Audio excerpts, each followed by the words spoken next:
कक्षा 7 के विज्ञान विषय का 7वां चैप्टर का दूसरा लेक्चर। ठीक है, तुमने पहले लेक्चर में पढ़ा था मौसम के बारे में। तो अब आगे पढ़ेंगे कि चित्र 7.2 में दिए गए ग्राफ को देखिए। इसमें 3 अगस्त 2006 से 9 अगस्त 2006 तक का शिलांग मेघालय में रिकॉर्ड किए गए अधिकतम तापमान दिखाया गया है। इसमें देखिए एक ग्राफ है और उसमें क्या किया गया है, अधिकतम तापमान दिखाया गया है। 3 अगस्त से 9 अगस्त 2006 की समयावधि में अधिकतम तापमान में परिवर्तन को दर्शाया गया है।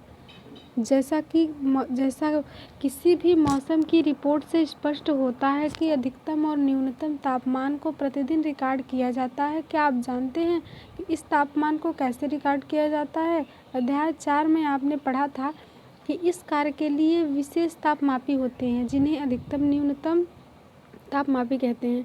क्या आप अनुमान लगा सकते हैं कि दिन भर में किस समय तापमान अधिकतम और किस समय न्यूनतम होता है? दिन का अधिकतम तापमान सामान्यतः अपराह्न में यानी कि दोपहर में होता है और जबकि न्यूनतम तापमान प्रातः भोर में होता है। क्या अब आप समझ गए कि गर्मियों में दोपहर के बाद हम गर्मी से इतने बेहाल क्यों हो जाते हैं, जबकि सुबह के समय अपेक्षाकृत मौसम सुहावना लगता है? क्या आपने कभी सूर्योदय और सूर्यास्त के समय के बारे में सोचा है? और क्या आप जानते हैं कि सर्दियों में सायंकाल यानी कि जो संध्या होती है वो अंधेरा जल्दी क्यों हो जाता है और आपको खेलने के लिए अधिक समय क्यों नहीं मिल पाता?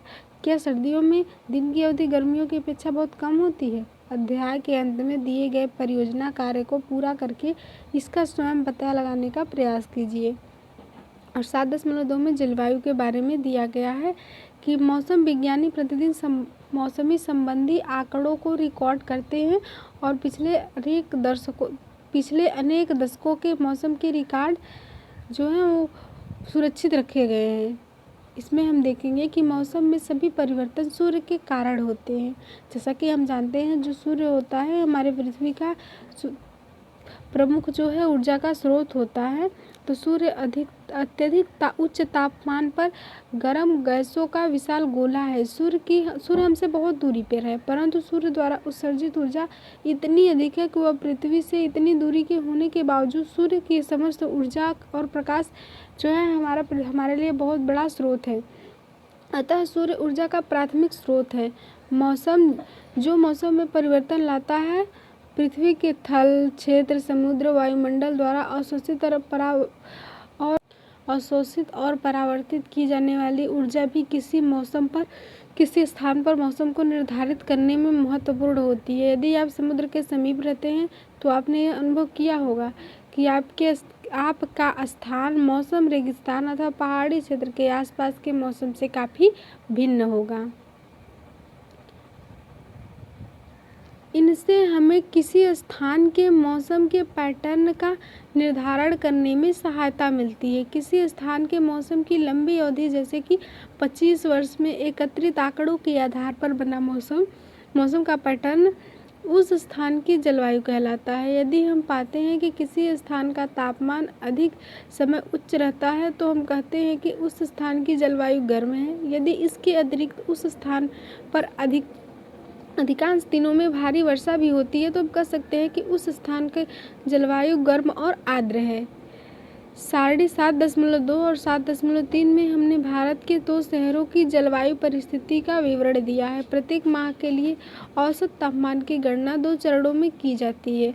हम पहले माह में प्रत्येक दिन के लिए रिकॉर्ड किए गए तापमान का औसत निकालते हैं। उसके बाद हम पिछले कई वर्षों में उसी माह के लिए अनेक वर्षों के औसतन तापमानों की गणना करते हैं। इससे हमें औसत मध्यमान मिल जाता है यानी कि औसत तापमान मिल जाता है। 2 स्थान हैं, जम्मू और कश्मीर और श्रीनगर। केरल में तिरुवनंतपुरम। 7.2 और 7.3 देखने पर हमें आसानी से जम्मू और कश्मीर और केरल के औसतन तापमान में अंतर को देख सकते हैं। हम देख सकते हैं कि केरल जम्मू और कश्मीर की तुलना में बहुत गर्म और आर्द्र है, जिसमें वर्ष में कुछ भाग में मध्यम गर्म और मध्यम आर्द्र जलवायु होती है।